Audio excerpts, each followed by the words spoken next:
Budget सत्र उम्मीदों के साथ शुरू हुआ और खत्म होते होते सरकार की नीयत पर कई सवाल छोड़ गया। दिल्ली में वैट की दरें सबसे कम रखने का वायदा करने वाली आम आदमी पार्टी की सरकार ने विधानसभा में वैट संशोधन बिल को पास कर दिया है कि दिल्ली में 11 चीजों पर वैट की अधिकतम दर 20% से बढ़ाकर 30% करने का अधिकार सरकार के पास हो। इससे पहले बजट में भी कई ऐसे प्रस्ताव पेश किए गए हैं जिनसे दिल्ली में महंगाई बढ़ने के आसार हैं। अब ये सवाल बीच बहस में है कि आखिर आपकी सरकार को वैट बढ़ाने का अधिकार क्यों चाहिए? क्या धीरे धीरे महंगाई बढ़ाने का खेल खेल रही है दिल्ली सरकार?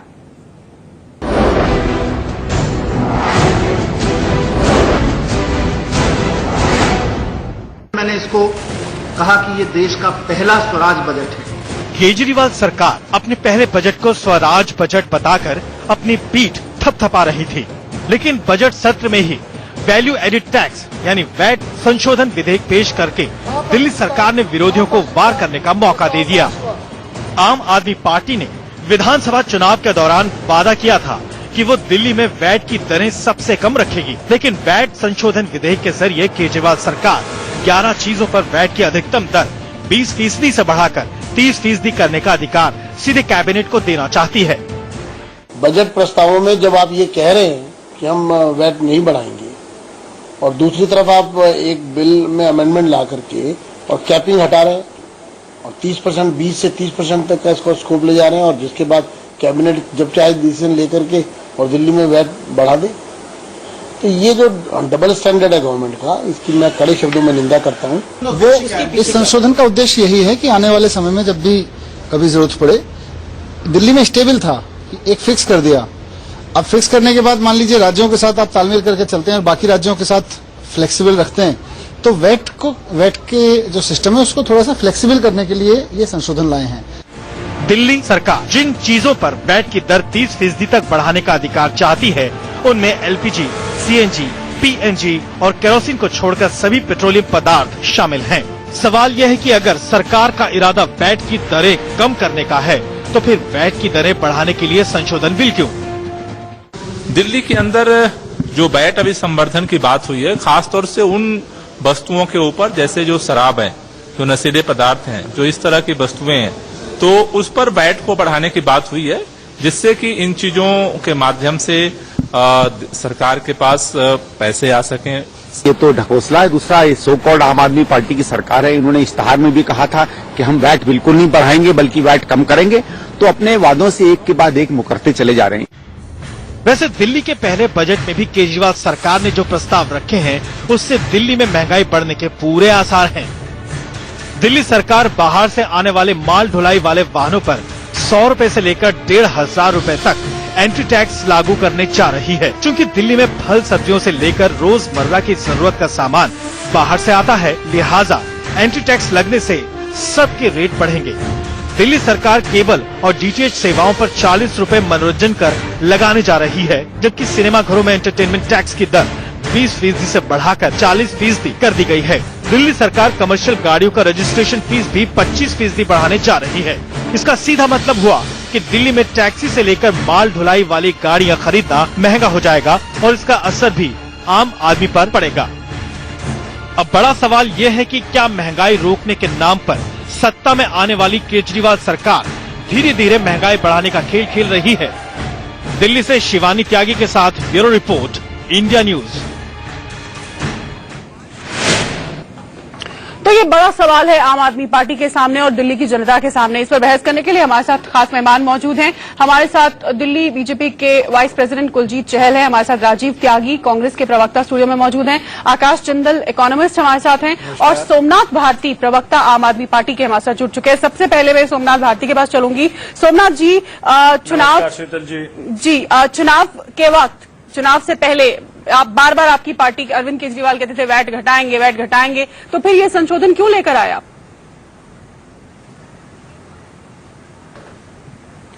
नहीं, इस संशोधन को समझना बहुत जरूरी है। पहले हमारे 4 राज्य जो बॉर्डरिंग स्टेट्स हैं, यूपी, हरियाणा, पंजाब, अब ये सारे राज्यों के अंदर वैट का पोजीशन क्या और हमारा पोजीशन क्या है? हो क्या रहा था अभी तक कि वहां के रेट्स और हमारे सबके रेट्स डिफरेंट होने के कारण जो लोग ब्लैक में चीजें को खरीद फरोख्त कर रहे थे, जो कर चोरी का मामला हो रहा था, उसके कारण माननीय मुख्यमंत्री के अध्यक्षता में बुलाया गया चारों वित्त मंत्रियों को और ये मीटिंग हुई। उस मीटिंग में फैसले लिए गए कि भाई जो भी डिफरेंसेस हमारे रेट्स के अंदर हैं उसको अगर यूनिफॉर्म करके हम एक प्रयास करेंगे तो जो कारगुजारियां चल रही हैं, जो टैक्स चोरी का मामला चल रहा है, जो इनकरेक्ट इनवॉइसिंग का मामला चल रहा है, इस सब पे रोक लगेगी। उसके बाद ये फैसला किया गया कि जो वैट के रेट्स हैं उसके परमिसिबिलिटी को 30% किया जाए, 20% से 30% किया जाए। इसमें कुछ इंक्रीज नहीं हुआ है, ये खाली परमिसिबिलिटी को इंक्रीज किया गया है। जबकि बगल में हरियाणा है, वहां पे इन्फिनिट है, वहां पे कोई लिमिट ही नहीं है। हमारे यहां 30% है, पंजाब में कुछ और है, यूपी में कुछ और है। हम कई राज्यों में 65% है, कई राज्यों में इन्फिनिट है। तो ये जो इतना हल्ला बोल हो रहा है उसमें तो ये अननेसेसरीली हो रहा है। नहीं, लेकिन आपके पास जिंदल जी के पास आऊंगी, उसके बाद मैं बाकी आप दोनों के पास आती हूँ। ये जो कह रहे हैं कि ये सिर्फ परमिसिबिलिटी बढ़ाई है, इसका महंगाई पर असर नहीं होने वाला है, कुछ नहीं, क्या ये आपको बात सही हजम हो रही है? देखिए, अभी तक लीगली देखें तो मैं इनसे सहमत हूं कि परमिसिबिलिटी बढ़ाई है, बट परमिसिबिलिटी बढ़ाने के पीछे क्या आइडिया है कि कल को एक पॉसिबिलिटी बनती है कि वैट बढ़ाया जा सकता है। जहां तक जो सोमनाथ जी लॉजिक दे रहे हैं कि टैक्स की चोरी से बचने के लिए ये है, तो उसके लिए कंप्लायंस बढ़ाइए ना। जो टैक्स चोरी कर रहा है उसको पकड़िए आप, उसके लिए रेट बढ़ाना जो है, मुझे एज एन इकोनॉमिस्ट, मेरा तो किसी पार्टी से कोई कनेक्शन नहीं है, जस्टिफिकेशन नहीं लग रही है। देखिए, जहां तक ये है, आप जो है अभी बजट लेके आइए, अच्छा बजट है, वेलफेयर की अच्छी स्कीम्स उसमें लाई गई हैं, चाहे क्लिनिक्स की बात हो, स्कूल्स की बात हो, बट मुझे लगता है इनकम इंक्रीज, जो बार बार हम बात कर रहे थे कि इनकम कहां से आएगी, उस चीज को वहां पे एड्रेस नहीं किया गया। शायद कहीं ना कहीं जो है टैक्सेस अगर आगे चल के बढ़ते हैं, अभी तो नहीं बढ़े हैं, टैक्सेस अगर बढ़ते हैं तो उससे इनकम जो है वो बढ़ाने की कोशिश की जा रही है। लेकिन परमिसिबिलिटी अगर की गई है तो आगे चल के बढ़ाए भी तो जा सकती है ना वैट। बिल्कुल, मतलब आपने एक तरह से वो उसकी सीमा बढ़ा दी ना कि आप आगे चाहें तो इतना बढ़ा सकते हैं। आपने आगे स्कोप रख दिया कि हाँ उसको 20% से 30% तक कर सकते हो। तो अब आज की तारीख में इन्फ्लेशन ऑलरेडी हाई चल रही है, सोमनाथ जी जानते होंगे, इन्फ्लेशन हाई है, जीडीपी ग्रोथ है नहीं है, यानी पर कैपिटा इनकम उतनी बढ़ नहीं रही है।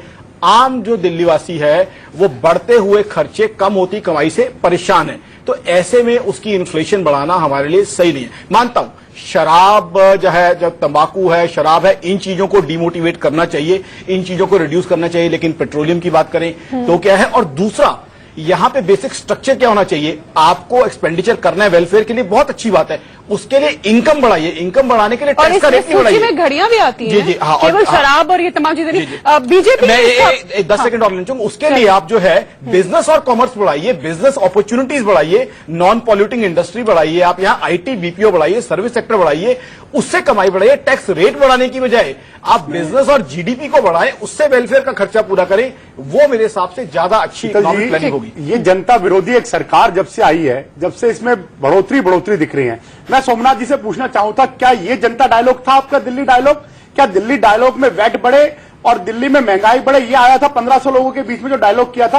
अभी पिछले बजट में हमने देखा किस तरह से मनोरंजन पे आपने टैक्स बढ़ाया, केबल पे टैक्स बढ़ाया और किस तरह से बिजली के दर बढ़ाए। मुझे ही लगता है इन वादों के साथ आप लेकर आप जनता के बीच में आए थे। और आज एक और खबर देखने को मिली जो आपके चैनल पे भी आना चाहेंगे कि मुख्यमंत्री के घर का बिजली का बिल 90,000 रुपए आता है, तो आपके लिए मापदंड अलग। और आप ये किस तरह की दलील दे रहे हैं सोमनाथ जी? आप तो बड़े एजुकेटेड आदमी हैं और आप जनता को किस तरह बरगलाना चाह रहे हैं कि पड़ोसी राज्यों का टैक्स ज्यादा था, हमने उनके अनुसार ला गए। अरे दिल्ली की जनता सीधी है पर आपके इन घोंसलों में नहीं आने वाली। तो दिल्ली की जनता आपसे क्वेश्चन पूछती है कि जिन वादों पर आप आए थे, जिस आप रिफॉर्म्स की बात कर आए थे, जिस अलग आम आदमी की राजनीति की बात कर आए थे, क्या वो आम आदमी की राजनीति करना चाह रहे हैं? बिजली पे आप बता रहे हैं, आप किस तरह से रिलायंस और बाकी कंपनीज को पिछले दरवाजे से पैसे दे रहे हैं, किस तरह से आप सब्सिडी के मामले में उनको पैसे दे रहे हैं? क्यों नहीं आपने उनकी सीएजी की रिपोर्ट आपने अभी तक उनके ऊपर ऑडिट बिठाया? क्यों आप दिल्ली की जनता को इस तरह बरकरार हैं? ठीक है, इसमें जवाब लेके फिर राजीव के पास आते हैं। राजीव इनसे जवाब वापस जाना है, मैं आपसे एक सवाल पूछना चाहूंगा। अच्छा, एक सवाल और जुड़ रहा है राजीव जी, फिर हम सोमनाथ जी से। सरकार जो है ना, जो आम आदमी पार्टी की सरकार है, फर्जी डिग्री, फर्जी बजट वाली सरकार कर रही दिल्ली पर अत्याचार। मैं ये कहना चाहूंगा, स्पष्ट रूप से कहना चाहूंगा। उसका कारण है, देखिए सोमनाथ जी, आप हंस लीजिए, आप राज में आप हंस सकते हैं, हम लोग विपक्ष में हम लोग निवेदन कर सकते हैं, कोई बात नहीं, आप हंस लीजिए।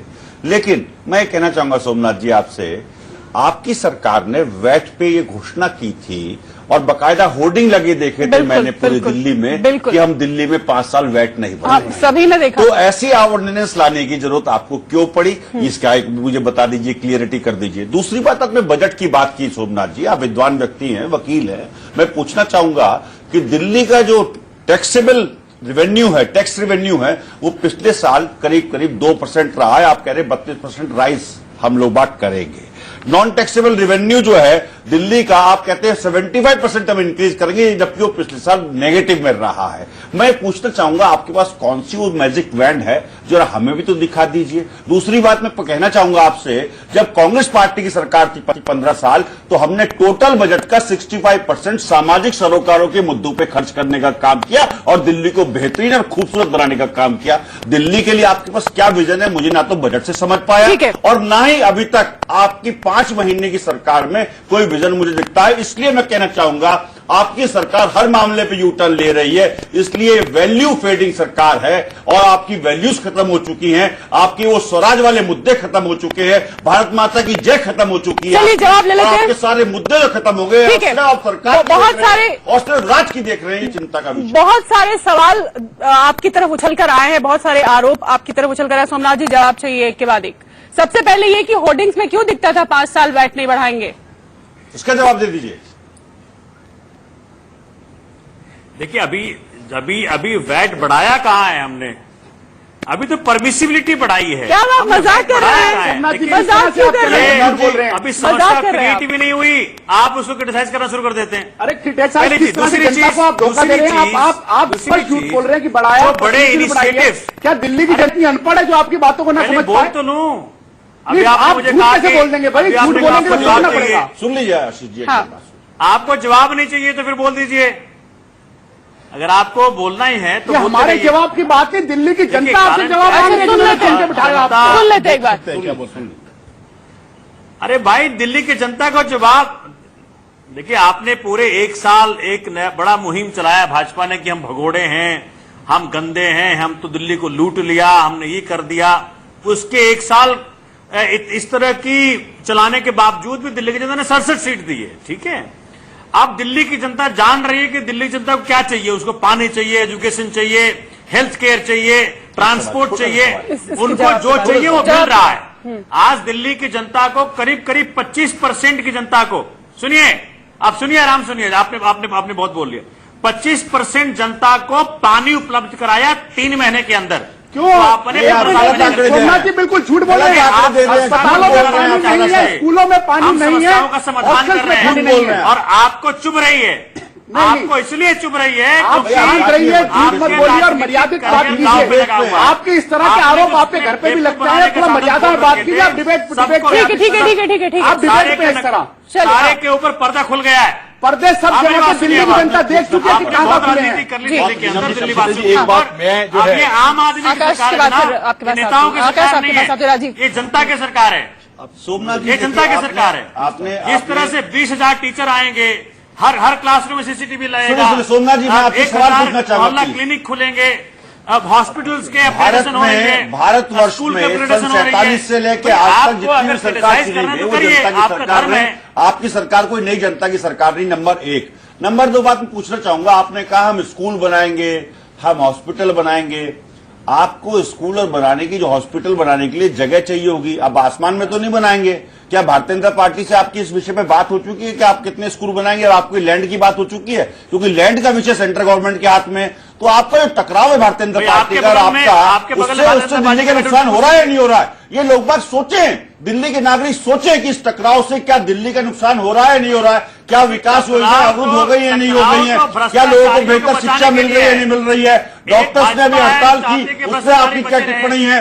क्या 10,000 बसेस लेने के बाद आपको डिपो बनाने के लिए जगह नहीं चाहिए? आप सवाल सुनिए पहले। सोमनाथ जी, आप बीच में बोलेंगे तो आपके जैसे वक्ता कोई अच्छा नहीं लगता। चलिए ठीक है, अब आपकी बात पे उनका रिएक्शन देती हूँ, फिर मैं आकाश जिंदल के पास आऊंगी। एक्सपोज किया आम आदमी पार्टी ने। नहीं, आप मेरे सवाल का जवाब दीजिए ना कि सेंट्रल गवर्नमेंट से एक नए मुद्दे पे आप टकराव करने जा रहे हैं या बातचीत करने जा रहे हैं, ये बताइए आप सिर्फ। और भारतीय जनता पार्टी के प्रवक्ता मुझे बताएं, क्या स्कूलों के लिए, हॉस्पिटलों के लिए मुझे ये बताएं जमीन कि देंगे? अगर कोई एक सेकंड पहले उन्होंने आज टॉपिक जो वैट का है, हम वैट पर दोनों बात- मित्रों को कहूंगा प्लीज, वैट की बात करें। प्लीज, हाँ, करना चाहता है। सोमनाथ का जवाब लेके मैं आकाश के पास, हाँ। क्या हम ना करें, छोड़ दें उसको? आप ठीक है, कहते हैं जी, छोड़ दें मैं उसको? कुछ ठीक है, कहना चाहता आकाश, हूं। एक सेकंड पहले उन्होंने आज टॉपिक जो वैट का है, हम वैट पर दोनों बात- मित्रों को कहूंगा प्लीज, वैट की बात करें। प्लीज, करना हाँ, चाहता है। सोमनाथ का जवाब लेके मैं आकाश के कहते पास, हैं, हाँ। क्या हम ना करें, छोड़ दें उसको? आप ठीक है, कहते हैं जी, छोड़ दें मैं उसको? कुछ कहना आकाश, चाहता हूं। छोड़ने आकाश, के लिए आकाश, देखिए, आकाश, दिल्ली का आकाश, विकास हो, मैं कुछ बात करना चाहूंगा। आकाश, रूप से मैं चाहूंगा कांग्रेस पार्टी बेहतर तरीके अभी से आप जाएगी। अभी आप बात कर रहे हमने थे विकास की त्यागी नीति जी को जन्म दिल्ली दिया की नागरिक और उससे आगे बढ़ाने का काम ठीक है, आकाश जिंदल। मैं दिल्ली का नागरिक हूं, एक इंटरनेशनल इकोनॉमिस्ट के साथ आप नागरिक की बात कर रहे थे। तीनों राजनेताओं से मेरा हाथ जोड़ के एक तो निवेदन रहेगा, आज टॉपिक है वैट का, तो वैट के ऊपर चर्चा कर लें। अगर आप दिल्ली के नागरिक और जनता की बात सुनना चाहते हैं तो ये बात मुझसे सुनिए। आप दिल्ली ने 2 पार्टीज के एमएलए इलेक्ट किए थे, आपके और बीजेपी के। आपकी तरफ से हमें एक पॉसिबिलिटी लग रही है कि आगे चल के टैक्सेस बढ़ेंगे, उसके लिए स्कोप क्रिएट किया जा रहा है। बीजेपी के मित्र हमारे साथ बैठे हैं, मैं इनसे जानना चाहूंगा, अभी तो आपका सेंट्रल गवर्नमेंट का बजट आके है, उसमें सर्विस टैक्स आपने बढ़ाया, उससे पहले आप वैट बढ़ने की बात कर रहे हैं। क्रूड ऑयल के रेट जब कम थे, डीजल और पेट्रोल पे एक्साइज आपने बढ़ाया। तो मैं दोनों पार्टियों से जानना चाहूंगा, दोनों पार्टियों की मैं रिस्पेक्ट करता हूं कि आप इकोनॉमी के लिए स्तर पर क्रूड के दाम घटे हैं, जब घट रहे भारतीय जनता पार्टी दाम बढ़ा रही है। नहीं, तब इन्होंने एक्साइज बढ़ाया। तो मैं जानना चाहूंगा कि आप वेलफेयर के लिए जो पैसा इकट्ठा करना चाहते हैं पब्लिक के लिए, उसके लिए जीडीपी ग्रो क्यों नहीं कराते, इकोनॉमी ग्रो करवाइए, उससे पैसा आएगा। टैक्स रेट बढ़ाना, दोनों पार्टियों से मैं ये पूछना चाहूंगा, टैक्स रेट बढ़ा के ज्यादा पैसा इकट्ठा करना, ये क्या अच्छी इकोनॉमिक्स है? इसके बजाय ये नहीं होना चाहिए, बिजनेस बढ़ाया जाए, कारोबार बढ़ाया जाए, जीडीपी बढ़ाई जाए। कीजिए आप, मैं दोनों से ये चीज पूछना चाहूंगा। पार्टी की सरकार के दौरान प्रति व्यक्ति आय दिल्ली में सबसे ज्यादा थी और जीडीपी ग्रोथ देश की ग्रोथ से बेहतर थी दिल्ली की। तो क्या दिल्ली की ग्रोथ बेहतर नहीं होनी चाहिए जिससे कि हर व्यक्ति के जेब में पैसा जाए? साल में जब से मोदी जी की सरकार आई है, आप आंकड़ों पे जाएंगे, मेरे मित्र आकाश जी यहां बैठे हैं, दिल्ली की प्रति व्यक्ति आय बढ़ी है 13% से करीब। आकाश जी बढ़ी है 13% बढ़ी है। एक बात, दूसरी बात, जब से केंद्र में मोदी जी की सरकार आई है, जितनी घोषणाएं और जितनी उन घोषणाओं पूरी बात लीजिए ना, पूरी बात ना त्यागी जी, मैं आपसे जवाब पूछूंगा घोटालों का, मैं आपसे ना पूछूंगा इसकी सरकार थी, भ्रष्टाचार की सरकार थी, घोटालों की सरकार थी, किस तरह से जो अरविंद केजरीवाल जी की सरकार है, एक नतीजे की बात है, किस तरह से कहां जा रही है सोमनाथ भारती जी, चलिए दिल्ली की जनता को क्यों बरकरार हैं? मेरे पास सरकार मेरे पास वक्त कम है, मैं कुछ ही समय बचा है, मैं फिर एक बार सोमनाथ भारती के पास चलूंगी और मैं उसी मुद्दे पर फिर लौटूंगी। सोमनाथ जी मुझे सुन लीजिए, मेरा सवाल फिर यही है कि जब आपने ये होर्डिंग्स लगाई चुनाव से पहले कि 5 साल तक वैट नहीं बढ़ेगा, तो फिर आपने ये परमिसिबिलिटी बढ़ाने की भी क्यों आपको जरूरत पड़ी है संशोधन की? क्यों आपने वैट को छुआ ही क्यों उस मसले को, जब आप इतनी बड़ी होर्डिंग्स में लोगों को वायदा कर चुके हैं? बढ़ाई है, हमने पहले भी कहा, ये कारण क्या है? स्वराज में इंतजार नहीं किया जाता है। पहले भी कही जब स्वराज और भारत माता की जय बोली जाती है, इंतजार नहीं किया जाता। आप भी इंतजार नहीं कर रहे थे। अरे भाई, स्वराज कैसा स्वराज है ये? कैसी भारत माता की जय है कि लोग ट्राइमाम करने लगे 5 महीने में? भारत माता की जय आप कहते हैं, कैसी भारत माता की जय है? कैसा स्वराज है ये समझाएंगे मुझे सोमनाथ भारती जी? क्या इसी को स्वराज कहते हैं कि फर्जी डिग्री लेकर के कानून मंत्री बने हैं और केजरीवाल जी शांत रहे? क्या इसको स्वराज कहेंगे आप? उनसे मैं जवाब ले लूं। डीएनए में दोष हो, डीएनए में फर्जीकरण हो, ये सब होता है। ठीक है। इससे बड़ी बात क्या होगी? आम आदमी पार्टी के डीएनए में फर्जीकरण है, इसलिए ऐसे काम कर रही है। ठीक है। सोमनाथ जी, मेरे सवाल का जवाब मुझे दे दीजिए प्लीज, कि आपने ये लोगों को क्यों बरगलाया कि वैट को हम छुएंगे नहीं 5 साल तक? ऐसा वायदा क्यों किया जब आप इस तरह के संशोधन लाने वाले थे? अभी नहीं देखिए, अभी आपने अभी जो सत्ता क्या है, अभी हमने परमिसिबिलिटी बढ़ाई, हमने बढ़ाया नहीं है। पहली बात। दूसरी बात, जो आकाश जी ने कहा, जो इकोनॉमिस्ट बैठे हुए हैं, बड़ी अच्छी बात उन्होंने कही कि भाई और भी एवेन्यूज हैं इनकम जनरेट करने के, उन्हीं एवेन्यूज के ऊपर सरकार बहुत गहराई से विचार कर रही है और कैसे एवेन्यूज है जहां करके हम अपनी इनकम जनरेट कर सकते हैं। लेकिन जो भ्रष्टाचार के खिलाफ जो अरविंद केजरीवाल साहब ने एक मुहिम छेड़ रखी है, छोटी सी बात करने उसके को खिलाफ जो भाजपा ने मुहिम छेड़ रखी है, उसके लिए भाजपा को शर्मानी चाहिए। लेकिन आज आपने दिल्ली की जनता को मेन मुद्दे से डेविएट करने के खिलाफ परमिसिबिलिटी बढ़ाई है। जनता के कोर इश्यूज से जनता को दूर लेके जा रहे हैं। जिस बिजली पानी के मुद्दे को लेकर आप सरकार में उसके ऊपर विचार कर रहे हैं, को आप जनता तक नहीं पहुंचा पा रहे हैं। दूसरा, जिस शिक्षा की बात करते हैं, आज दिल्ली यूनिवर्सिटी के एडमिशन हो रहे हैं, आप कह रहे हैं हमने अपना बजट डबल कर दिया। क्या दिल्ली यूनिवर्सिटी के 90% जो दिल्ली से पास करने वाले स्टूडेंट्स हैं, उनके भविष्य के बारे में दिल्ली सरकार क्या सोच रही है, आप बताने के लिए सक्षम है? बिल्कुल नहीं। आज 90% के अंक लेने वाला बच्चा दिल्ली में एडमिशन लेने के लिए नहीं मुमकिन हो पा रहा। तो लीजिए, अपने बजट में कोई प्रावधान नहीं है। आपने जो बजट रखा उसकी स्पष्टीकरण नहीं है। आपने अपने बजट में जिस वैट को आप बढ़ा रहे हैं, जिस बिजली कंपनियों के अगेंस्ट शोर मचा के, लीजिए भाई, शीला दीक्षित के अगेंस्ट आप ठीक है। आकाश जिंदल, आखिरी कमेंट मैं आपसे चाहती हूँ कि इसके पीछे इनकी मंशा क्या है? ये कह रहे हैं कि हमने वैट बढ़ाया नहीं है, परमिसिबल क्या मंशा हो सकती है? देखिए, परमिसिबिलिटी है तो आगे एक पॉसिबिलिटी बनती है कि शायद बढ़ाया जाए, और मुझे लगता है कि इनकम बढ़ाने का जो है, बिकॉज क्या है, एक्सपेंडिचर बहुत सारा प्लान कर लिया, अब कहीं ना कहीं से फंड रेज करना है, तो वो फंड रेज करने की प्लानिंग हो रही है। बट साथ ही साथ बीजेपी के मित्र ने उस चीज का जवाब नहीं दिया। इन्होंने तो अभी नहीं बढ़ाया, शायद आगे चल के बढ़ाएंगे। यहां तो सर्विस टैक्स आपने बढ़ा दिया है, पीछे आपने पेट्रोल डीजल पे जो है एक्साइज बढ़ा दिया है। आप भी साथ में जवाब देंगे। कांग्रेस पार्टी की सरकार थी तो 96% ने बढ़ा दिया, उनसे बजट जवाब दिल्ली मांगिए। सरकार दिल्ली से ही अब जनरेट करती थी, 4% सेंट्रल से लेती थी। आज सेंट्रल गवर्नमेंट से कितना बजट आएगा और दिल्ली सरकार कितना बजट इस 41,000 करोड़ के बजट चलिए ये इनको चिंता करने का वक्त खत्म हो चुका है। देखते हैं कि जैसा कि सोमनाथ भारती कह रहे हैं कि हमने केवल परमिसिबिलिटी बढ़ाई है, हम वैट नहीं बढ़ाने जा रहे हैं। आने वाले समय में वो इस पर कायम रहती है, उनकी सरकार की नहीं रहती है, या महंगाई का दंश जो दिल्ली झेल रही है वो और आगे झेलेगी, देखना होगा। फिलहाल इस बहस में इतना ही, लेकिन इंडिया न्यूज पर खबरों